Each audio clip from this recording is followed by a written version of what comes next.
Okay, sorry about that. Let me know when you're stuck. Like this is getting too far forward. That's too far? Yeah. This is like as far forward as I can go. But I can go further back.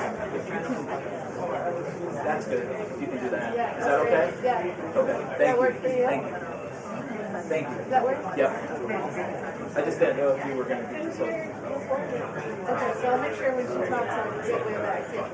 Thanks for that. I appreciate it.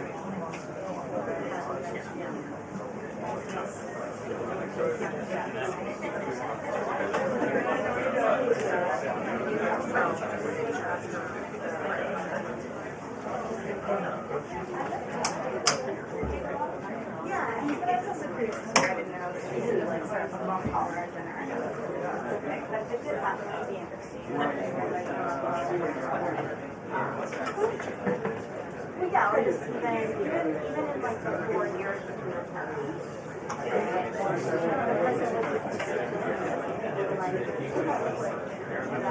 I know, like, the president talks a lot about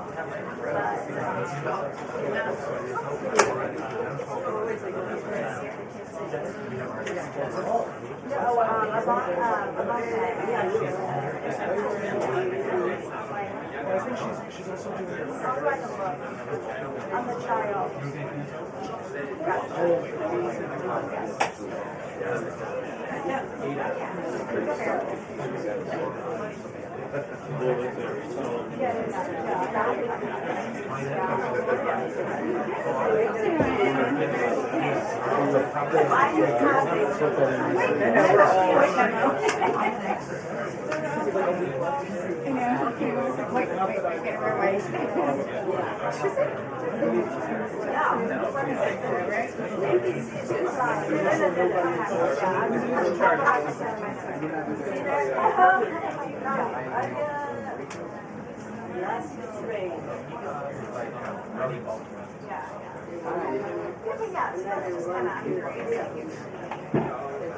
Like I said, some people said they thought she might have some rough edges, her ways, worked a little magic.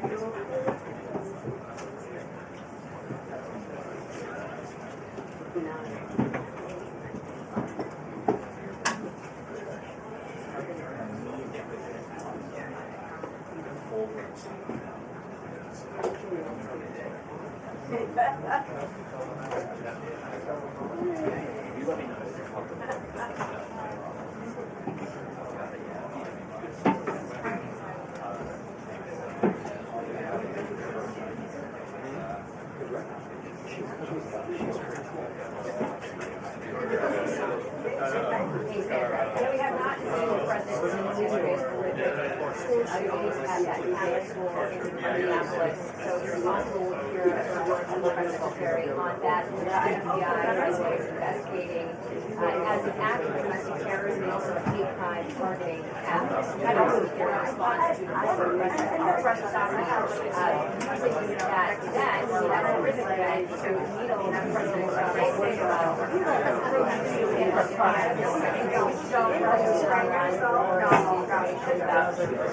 motive or identity was out. We are likely also going to get an update on this crime response across the country. As Mike just noted, the president posted on social this morning that he's got problems in Chicago, and that he says people are begging for him to go in and fix it. But the governor is not so far asking for that, and he says to stay tuned. The Illinois governor has so far refused to invite in the National Guard, despite a different response from the D.C. mayor here yesterday, basically saying that while they feel that the presence of federal agents is somewhat working as precedent, the report is really praising the results, touting an 87% reduction in car accidents in the last 20 days, which she said had a trickle-down effect, reducing the use of guns, basically impacting everything from robberies to homicides and having an improvement right across the city. Also, there is people who shows 81% of people surveyed believe that crime is a big problem in major cities. That includes 68% Democrats. So far, a lot of these state leaders that the president has been talking about are still listing giving the information that we want. I just think that it's to go in and do that and help out if they so choose. However, their position right now is that they would prefer to be asked. So we will see what that means and what plans are ahead. I expect we'll get probably a lot of information on that. So about that.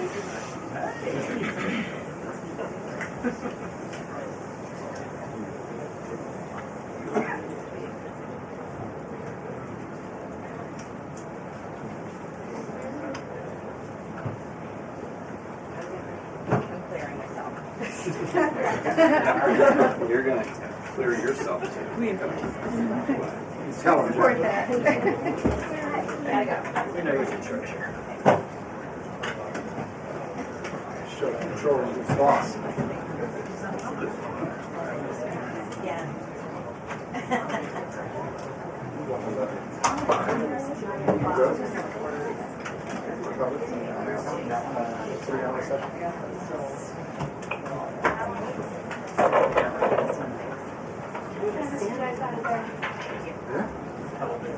We're 15 minutes. Thank you. Thank you. Twist it up.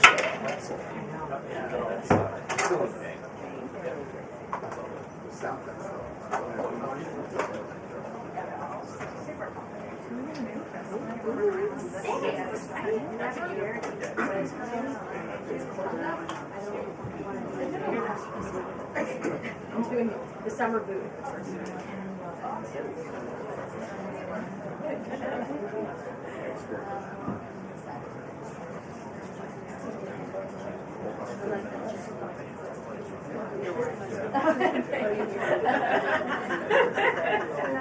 Gotta go.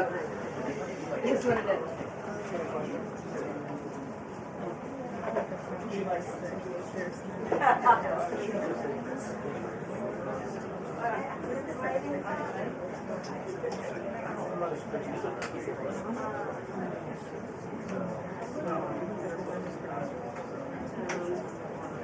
It's my experience.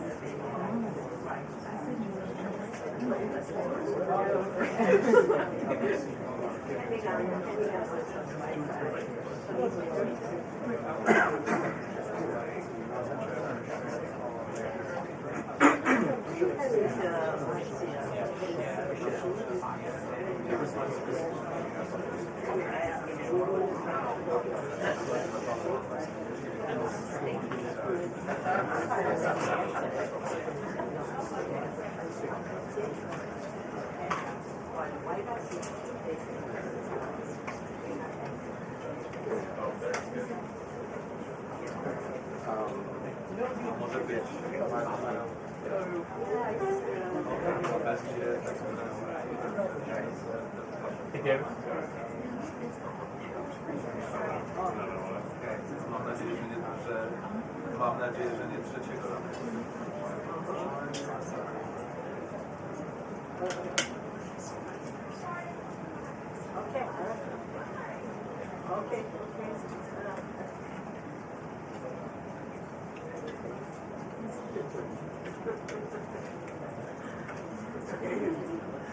Papieża dlaczego? A co jest do tego papieża?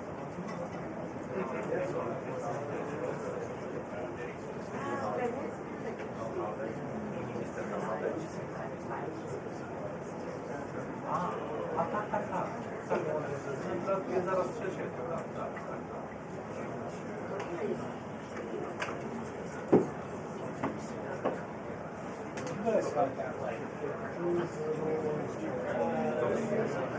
A może nie pani?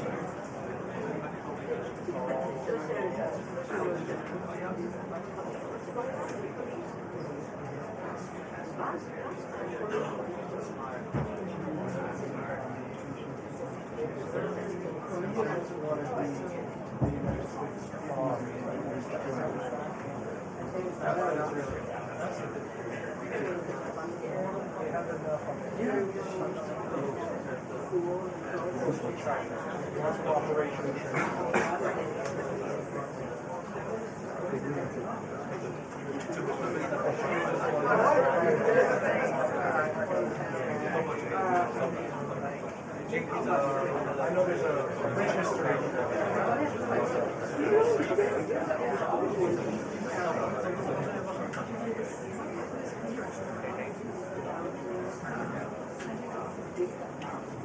It's decorative.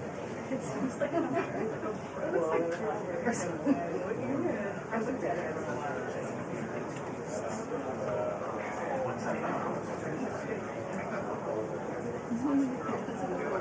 It does.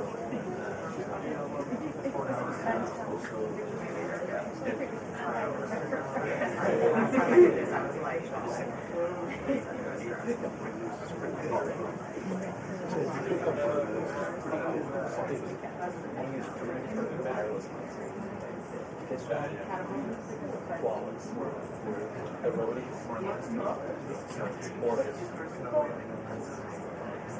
It's just every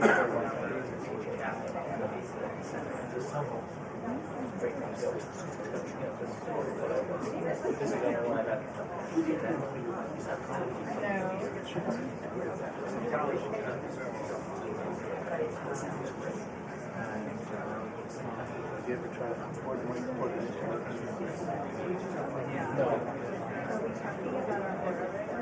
Few minutes until the briefing. 2 minutes until the briefing.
Good afternoon. Good to see all of you. I want to begin today's briefing by addressing the horrific shooting that took place yesterday at the Annunciation Catholic Church in Minneapolis, Minnesota, where a deranged shooter opened fire during morning mass, killing an innocent 8-year-old and 10-year-old. 14 other children and 3 adults were also injured during this horrible tragedy. This was the first morning mass of the school year for these beautiful, innocent children, and this sacred religious service was desecrated by an evil monster. We are all eternally grateful to the heroic law enforcement officers and first responders whose courage and swift response aided all of those impacted by this horrible tragedy. As Director Kash Patel confirmed yesterday, the FBI is currently investigating this shooting as an act of domestic terrorism and a hate crime targeting Catholics.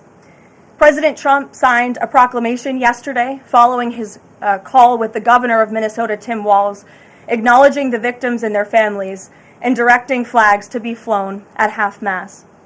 President Trump and the First Lady encouraged the entire nation to join all of us in praying for the victims and their families as they face unimaginable grief and loss.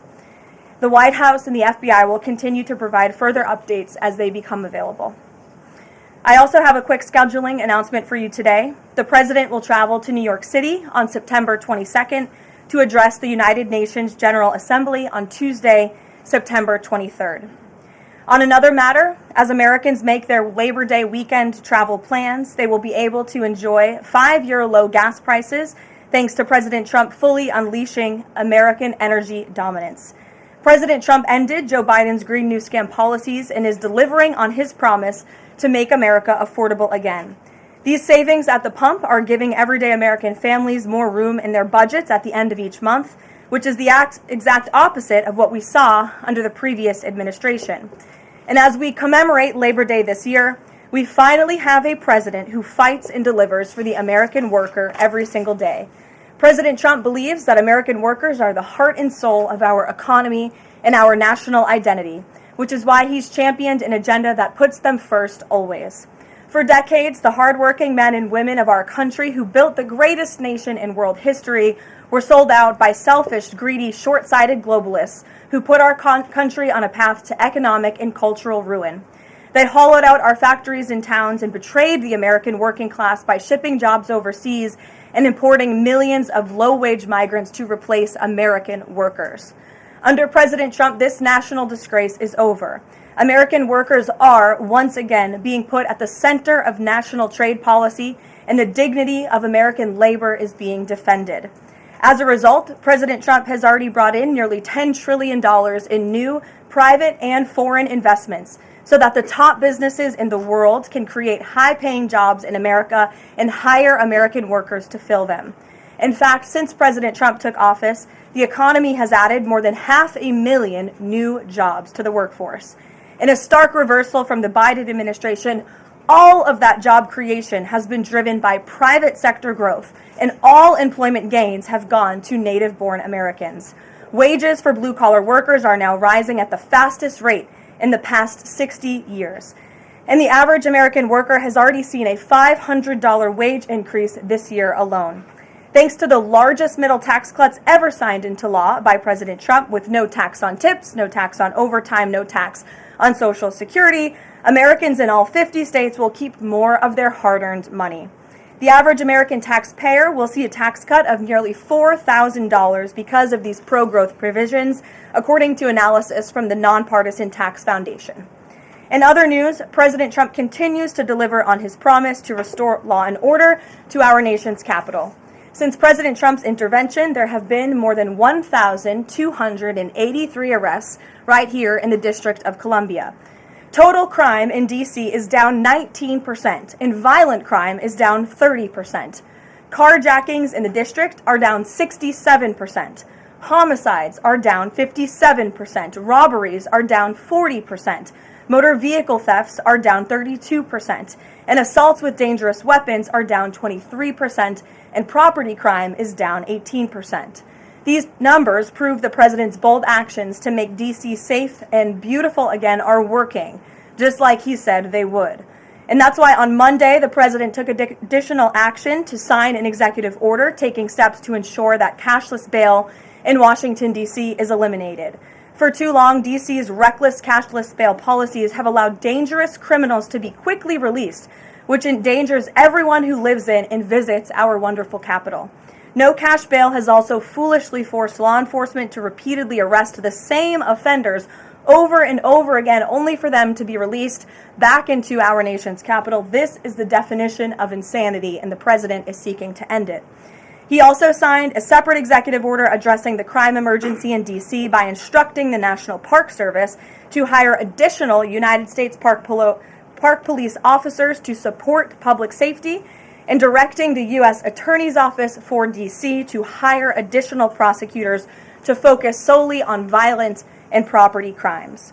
So while liberal Democrats across the country continue to double down on their failed soft on crime approach, the American people, including local D.C. leadership, business owners, and residents, are rallying behind President Trump's crime crackdown. According to new polling, 81% of Americans say crime is a major problem in large cities across the country. And a clear majority of Americans believe the president's actions are justified and necessary to reduce crime in these cities. Indu Bhatia, who runs a liquor store a half mile from the White House here just down the street, is one of those Americans who are grateful for President Trump's public safety push. Indu recently told the New York Post that her store was robbed so many times that they had to spend exorbitant sums of money on security, jeopardizing her family's financial future. But thanks to President Trump's strong action, Indu said, quote, "All of my employees, including me, we feel much safer, and even our customers feel really happy when they walk into our store." And just yesterday, Washington, D.C. Mayor Muriel Bowser credited President Trump for surging federal law enforcement personnel and said neighborhoods, quote, "feel and are much safer." We thank Mayor Bowser for her cooperation and her willingness to help us make D.C. safe and beautiful. This entire effort has vindicated what President Trump and law and order advocates have been saying for years, and this is our message to Americans in Democrat-run cities nationwide. Decline is a choice. You don't have to live in constant fear of being robbed, raped, or murdered. Your leaders are lying to you, and they have been failing you for decades. The President Trump approach of upholding law and order by letting our brave men and women in blue actually do their jobs to aggressively fight crime works. In just a few weeks, President Trump has done more for D.C. residents than Democrats did in 50 years. And this can be replicated in other crime-ridden cities across the nation. As President Trump has said, all of these elected officials in charge have to do is pick up the phone and ask for the president and the federal government's help. President Trump doesn't care if they are a Republican or a Democrat leader. He wants Americans to be safe and for every law-abiding American citizen across the country to be able to thrive in their city and in their community. With that, I'll take questions. Here in our new media seat today, we have social media influencer, content creator, Brandon Tatum. Brandon, thank you so much for joining us today. Why don't you kick us off? Well, Karoline, thank you so much for having me. I really appreciate it. And on behalf of everybody that follow me, the millions of people that follow me, I want to say thank you for making the sacrifice and dealing with some of the most disingenuous people on planet Earth at times. I have two questions. The first question is associated with the shooting that occurred the other day. And I want to ask the question of, we know that it's not a gun thing. Any rational person knows it's not a gun thing. We know it's a mental health issue. So I want to know from you, what is President Trump and the White House going to do to address mental health issues around the country associated with these shootings? And the second thing is Chicago. You know, anybody with a connected brainstem knows that Chicago's crime is out of control. And young black men are getting killed, laying dead in the middle of the streets every single day in Chicago. No president has addressed any of these issues. And so what is the White House going to do to address issues in their capacity to deal with the conflict and violence in Chicago? Sure.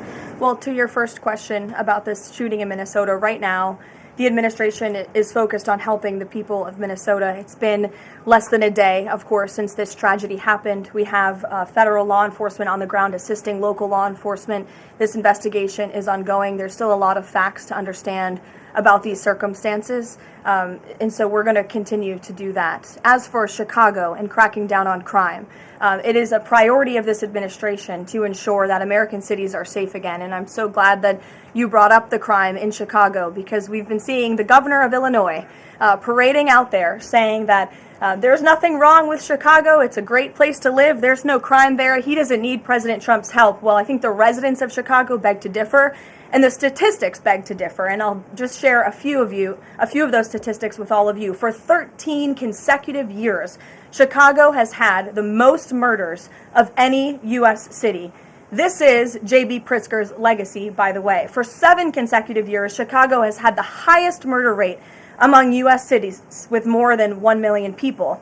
In 2024, just last year, Chicago's murder rate per capita was 3 times higher than Los Angeles and nearly 5 times higher than New York City. That's more than double the murder rate in Islamabad and nearly 15 times more than Delhi. Out of Chicago's 147,899 reported crimes this year, that's how many crimes have been reported in Chicago since January 1st. There have only been arrests in 16% of them. These numbers are unacceptable. There have been more illegal guns recovered in Chicago than in New York City and Los Angeles combined. The number of reported motor vehicle thefts last year was more than double the number in 2021.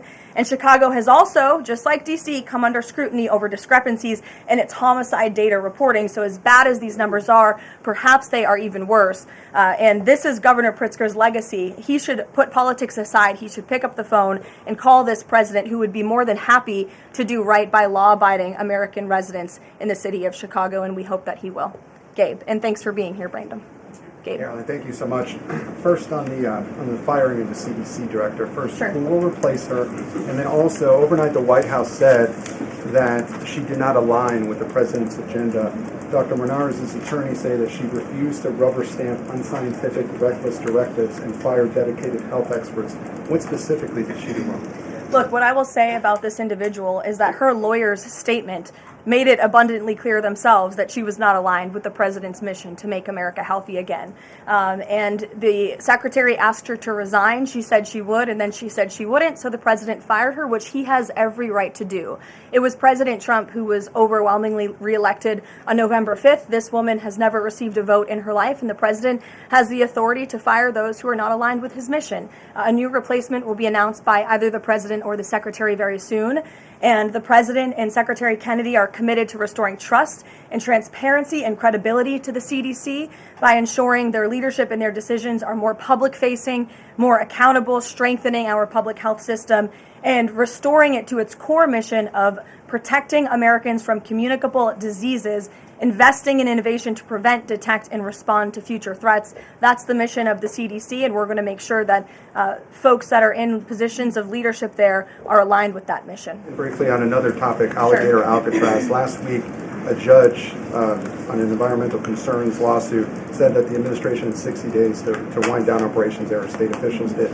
Now, the administration has not been shy in fighting back against what it calls activist judges, but why is it backing down this time? We're not backing down. We've always said that we are going to continue to fight in the court of law for what's right, because we know that what this administration is doing with respect to all policy, but also immigration policy, is above the books, and we're abiding by our nation's immigration laws. And we think it's despicable that an activist judge has inserted themselves in this migrant detention facility to the point where DHS is now having to relocate these illegal immigrants to other detention facilities around the country. That is an unnecessary burden on the Department of Homeland Security and these agents who should be removing these criminals from our community. That's what the American people elected this president to do. So we've always maintained, Gabe, we're going to comply with court orders, but we're also going to fight back on them on the merits of the law. And DHS is in compliance while we disagree with this decision, and we'll continue to fight it in court.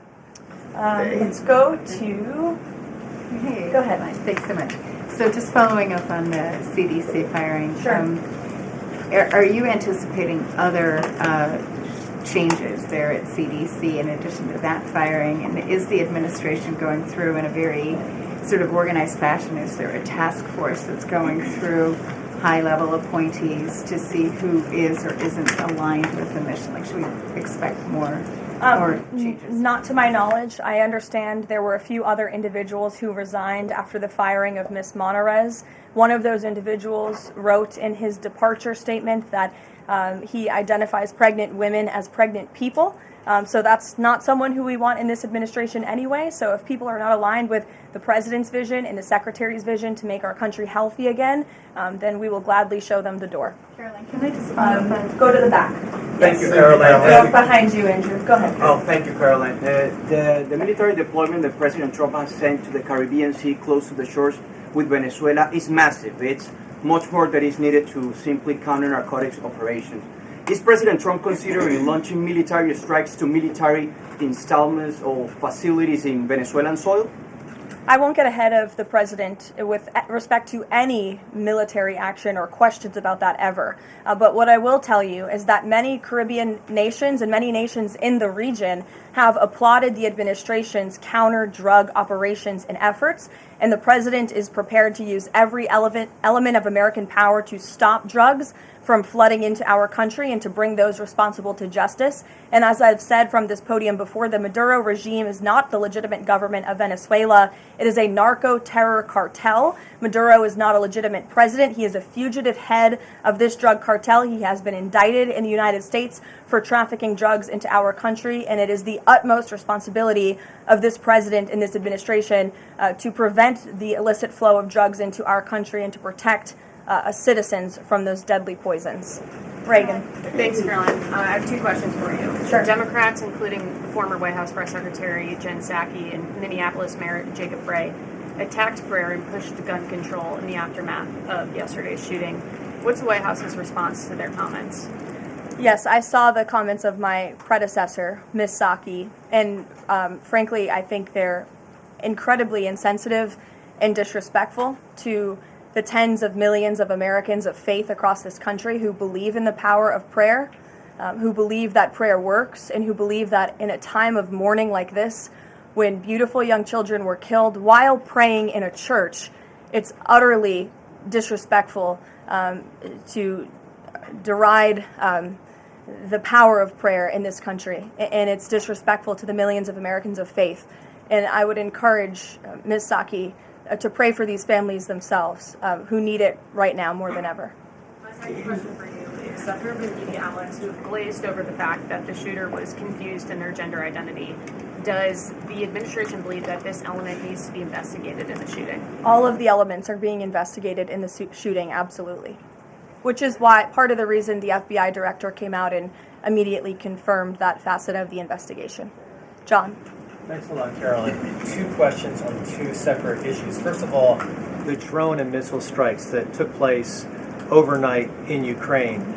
General Keith Kellogg, the president's special envoy, has described these attacks as egregious. Do you agree with that description, and do you view President Putin as an impediment to getting peace between these two countries? Well, it's not about if I agree, it's about what the president thinks, and I know what the president thinks because I talked to him about this. He was not happy about this news, but he was also not surprised. These are two countries that have been at war for a very long time. Russia launched this attack on Kyiv, and likewise, Ukraine recently dealt a blow to Russia's oil refineries. They have taken out, as a matter of fact, 20% of Russia's oil refinery capacity over the course of their attacks throughout the month of August. So the president is continuing to watch this intently, and this killing, unfortunately, will continue as long as the war continues, which is why the president wants it to end. And that's why he's worked harder than anyone to end this war, which would have never started if he were president, but perhaps both sides of this war are not ready to end it themselves. The president wants it to end, but the leaders of these two countries need it to end and want it to end, must want it to end as well. And I think the president will make some additional statements on this later. My second question has to do with... I just had one more, if I may. It has to do with the president's intention to remove Lisa Cook as a member of the Federal Reserve Board. He is going or acting upon allegations that have been made by Trump administration official Bill Pulte. These are just allegations. She hasn't been convicted yet of any crime. Is the administration opposed to allowing Ms. Cook to have due process, to challenge what has been alleged against her? I believe she is challenging it. I believe she just filed a lawsuit today, and Mr. Pulte has deferred those allegations over to the Department of Justice to investigate them.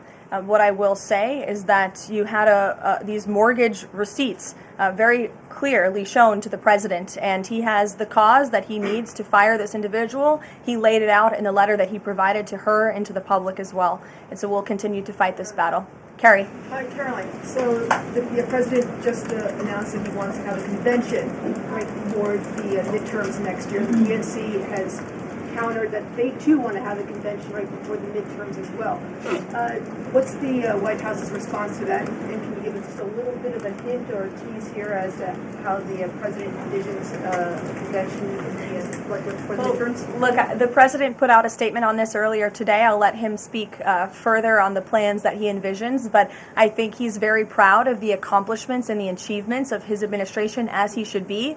The most secure border in United States history, a crackdown on crime here in our nation's capital, an attack or a reversal of the attack on our energy industry from the previous administration. As I just pointed out to you, gas prices today, this Labor Day, are the lowest they've been since Labor Day in 2020. Our economy is bringing in trillions of dollars in revenue from all over the world again. So there's so much for Republicans and for the president and for Americans across the country to be proud of, and I think the president wants to see that celebrated. But for any further details on this as they come, we'll provide you with them. Iris. Thank you, Caroline. 2 questions on the shooting. What's the administration's message to some concerned parents across the country who might be now worried about their kids' safety in light of the latest incident? We completely and totally understand the concerns of parents across the country. This tragedy it's heartbreaking. As a parent myself, there are no words to describe just the heartbreak that these families must be enduring. Which is why the President and the First Lady have encouraged everyone to continue to pray for these families and these victims. And it's why this administration is focused on removing public safety threats from our communities. And in fact, I can share with all of you that last night in Washington, D.C., when arrests were being made, there was an arrest of a juvenile right here in D.C. in Ward 7 for threats to kidnap and injure, receiving stolen property, possession of a large capacity feeding device, unlawful possession of firearms and ammunition. A search warrant was executed, 7 firearms were recovered, and the juvenile was arrested after an investigation was initiated based on social media posts allegedly threatening violence towards a school. So this was a juvenile who was a risk to not just himself, but the community here in Washington, and he was removed from the community last night because of the law enforcement efforts of this administration. And I would also point to the statement of our wonderful First Lady that she released yesterday. She wrote, "The tragic mass killing in Minnesota illuminates the need for preemptive intervention in identifying school shooters. Early warning signs are often evident, with many individuals exhibiting concerning behaviors and making violent threats online prior to their actions. We encourage all Americans, as the old saying goes, if you see something, say something. If you see warning signs or threats, report it to law enforcement." This administration, federal law enforcement, will take those reports and those threats seriously. They will be treated as a law enforcement emergency, and we will act accordingly. And on the First Lady's statement, would the administration consider ramping up resources on these fronts to parents and schools across the country to help them look into these signs and prevent more tragedies? It's a very fair question, Iris. As for any potential future policy decisions or funding questions, it's just been over 24 hours since this tragedy occurred. Right now, we're focused on the FBI and their investigation and uncovering all the facts, and we'll leave those very important policy discussions to another day. Thank you, Go ahead. Megan. I had a question about the Lisa Cook lawsuit that you mentioned. Sure. Does the president plan to wait until that lawsuit is resolved to appoint her replacement? I will leave that to the president to make that decision in that announcement himself. Brian. Thank you, Caroline. 2 questions. Bouncing off the CDC situation at CDC, I'm curious if administration officials are pushing back on the president's agenda, privately, publicly, however, should they fear to lose their jobs going forward? Look, I think if you're doing your job well, and if you are executing on the vision and the promises that the president made to the public who elected him back to this office, then you should have no fear about your job. Just do your job. That's what this president wants to see. He wants to see people solving problems. He wants to see the people who have the privilege of serving the American taxpayer and the federal government abiding by the wishes of the American taxpayers who overwhelmingly reelected him in this cabinet to make America great again, or in this case, make America healthy again. On the Intel deal, where the U.S. got a stake in that company, there's two things I want to ask about that. The first is, what did the U.S. get back in return for that deal? And the second thing is, what are the future plans for giving any form of money to another company? It could be through the CHIPS Act, like this deal, or some other form of funds. What are the plans there by this White House administration? Well, look, as you know, Brian, very well, because you cover it often, the Intel deal is still being ironed out by the Department of Commerce. The T's are still being crossed, the I's are still being dotted. It's very much still under discussion. But the president's thinking, I can share with you, is certainly to ensure that the United States government is making our country wealthy again and is benefiting from some of these deals. And it's a creative solution. I know it's outside the box thinking, which is uncommon in this city, but it's something that he proposed and something that the Secretary of Commerce is working on putting into action. Mary. Thanks, Caroline. I have a couple questions on the shooting yesterday. The first one, this is the second shooting involving a trans-identifying shooter who specifically targeted Christians and Catholic kids.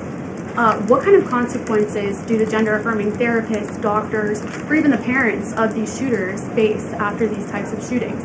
Well, as for the parents and potential therapists in this case, again, all of that is still currently being investigated by the FBI. I know the Secretary of Health and Human Services this morning said that HHS is investigating perhaps links between some of these drugs and these prescription drugs that some of these minors may be taking and an increase in violence. And obviously we have mental health problems in this country that this administration and Secretary Kennedy will continue to speak out about and the work that we're doing to solve it. Thank you. And just to follow up, I've seen a lot of calls for action, among these lawmakers saying that we shouldn't just be praying. One that I've seen on the right, actually, is calls for the FBI to institute a new class of domestic terrorism that involves trans ideology. Is that something that the administration would support? I would have to check with the appropriate people on that. Daniel. Thank you, Caroline. We saw some new revised economic data come out today showing the U.S. economy moved at a 3.3% clip, largely buoyed by a surge in capex. What's the White House reaction to this, and is this sort of the president's vision beginning to come to life after the Big Beautiful Bill was passed in July? Yes, I mean, look, we did say that once the Big Beautiful Bill was signed into law, we're going to see the effects of this massive pro-growth piece of legislation.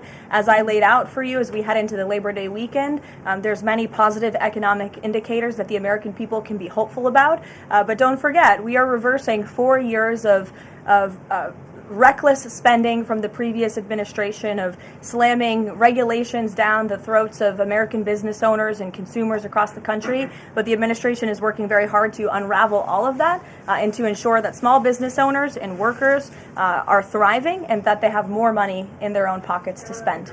Thank you. Thanks so much, Caroline.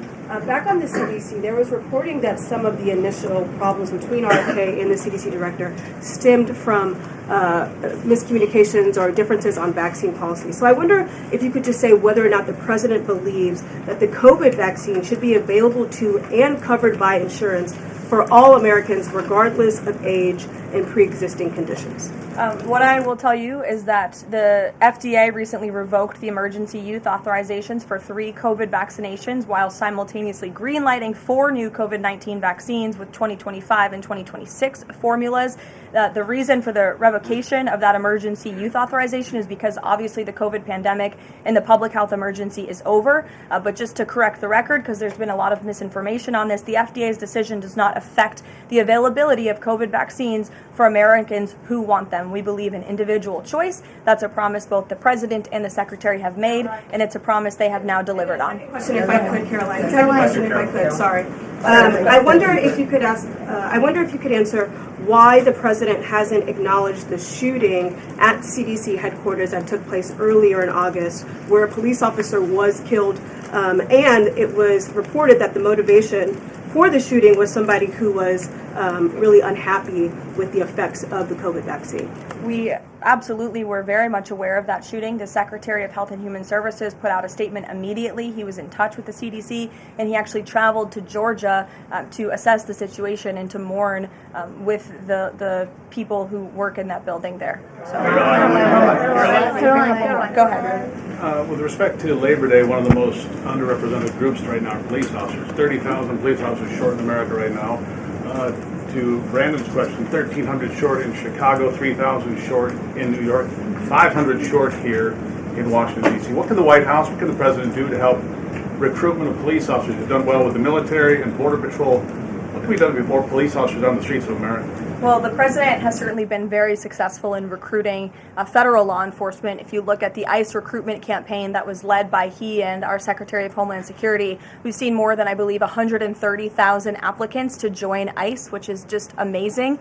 There's more applicants now than there are jobs to fill, and we're very grateful for that. Clearly, Americans want to serve their communities. They just need a leader who encourages them to do so. So maybe Governor Pritzker should spend less time demonizing the police, more time trying to recruit more police, and more time trying to call the President of the United States to get crime in his city under control. The President wants to allow law enforcement, whether it's state, local, federal, to do their jobs, to arrest criminals, to put them behind bars, and to remove public safety threats from American communities. He'll continue to do that. Thank you, guys.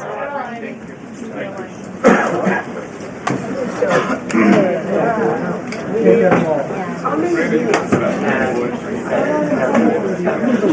you.